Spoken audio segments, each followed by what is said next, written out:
¿Los requisitos del artículo 5 son obligatorios para comprobantes en papel o basta con la información? No comprobantes. Recuerden que es factura electrónica. No entiendo bien la pregunta a qué se refiere. O sea, son comprobantes, es factura de crédito electrónica. Y lo que son las leyendas, fíjense que el decreto prevé de que esas leyendas se dan por cumplidas con la mera puesta a disposición del comprobante en el domicilio fiscal electrónico. Dale, sí. Bueno, pasamos a tema retenciones, que es un tema muy consultado por la mayoría de los participantes y de la audiencia de nuestras capacitaciones. Si querés explicarlo vos, ¿querés que haga un resumen? Sí, a ver, el tema es como en el momento de la aceptación, como les estábamos comentando, hay que fijar una fecha del valor, un monto del valor negociable. El problema era qué ocurría con las retenciones, que en lo que es el régimen tradicional operan en el momento del pago. Tenían que ser conocidas los importes de las retenciones en el momento de la aceptación. Por eso está previsto en toda la reglamentación, principalmente estamos hablando de lo que sea tributos nacionales, que las retenciones se calculan en el momento de la aceptación. ¿Te hago un paréntesis mínimo a lo que pregunta Eduardo? Sí, se puede. Si vos emitís una factura y encontrás un error, podés emitir la nota de crédito correspondiente vos mismo para cancelar esa operación y volver a facturar. No es necesario que la empresa grande haga una acción al respecto. Que de hecho las empresas preguntan, ¿tengo que rechazarlo eso? No, porque si la operación ya entre factura y nota de crédito quedó anulada, ya va a tener como una suerte de aceptación tácita, pero la aceptación tácita en cero, entonces no hay inconveniente. Bueno, con respecto a lo que les comentaba de las retenciones. Las retenciones se calculan en el momento de la aceptación. Perfecto. Esto hablando siempre de tributos nacionales. Con respecto a los provinciales, es lo que ven en la diapositiva, que hay un montón de globitos y la mayoría son azules, por suerte. Son todos los fiscos provinciales que la autoridad de aplicación, delegada en la Secretaría de Simplificación Productiva, ha podido convocar y ha podido lograr que adhieran a este régimen y que emitan sus normas particulares para que también las retenciones, estas provinciales, sean calculadas al momento de la aceptación. En el caso que una provincia, sean de las que están todavía aún en rojo, que no están adheridas y tiene el régimen por la fecha, la determinación por la fecha del pago, lo que tienen que hacer en el momento de la aceptación es una estimación. Y lo mismo pasa con los que puedan ser fiscos municipales. Esa estimación está prevista en un 4 y en un 1%, lo que no significa que sea sí o sí que tengan que poner ese porcentaje. Pueden poner un porcentaje menor, pueden poner un porcentaje superior. En el caso de ser superior, tiene que justificarlo, ¿sí? Pero lo importante es que pueden, en ese estimado, poner un porcentaje superior al 4. ¿Cuándo es el pago? El pago es el momento del pago de la factura. O sea, lo que cambia es la determinación que es en el momento de la aceptación.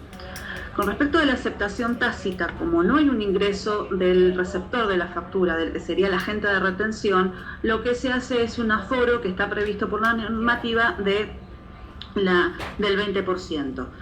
Si después ese 20% sobró, se le tendrá que reintegrar pago al proveedor.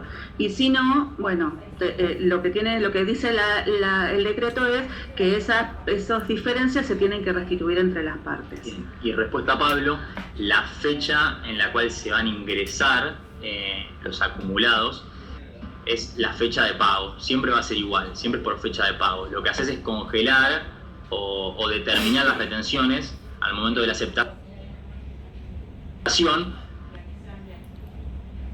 pero en el acumulado lo vas a imputar al acumulado del mes correspondiente al pago, va a ser al momento del pago. Claro, lo que puede ser que tengan en el momento de hacer los cálculos, que van a tener facturas tal vez del régimen de factura de crédito y facturas tradicionales. Entonces en el acumulado lo que tienen que ver en el momento de hacer el cálculo es con las fechas con las facturas de crédito es por fecha de aceptación y en las facturas tradicionales es por la fecha de pago. O sea, tienes misma suerte parte de acumulación, pero tienen que ver la factura, si es tradicional o de crédito, para ver la determinación. ¿En qué momento lo van a ingresar? No, determinación. La determinación, exacto, eso es por la determinación. La determinación sí, pero para ingresarlo al fisco. Siempre es al momento del pago.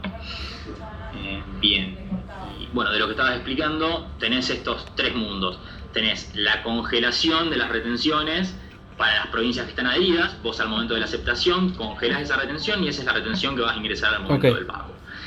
Si no es una provincia adherida, se van a calcular al momento de la aceptación, pero al momento del ingreso del pago se va a tener que rever si hubo algún cambio. Si hubo algún cambio, se va a tener que ingresar en conformidad con esos cambios y las diferencias se van a tener que arreglar entre las partes, ¿sí?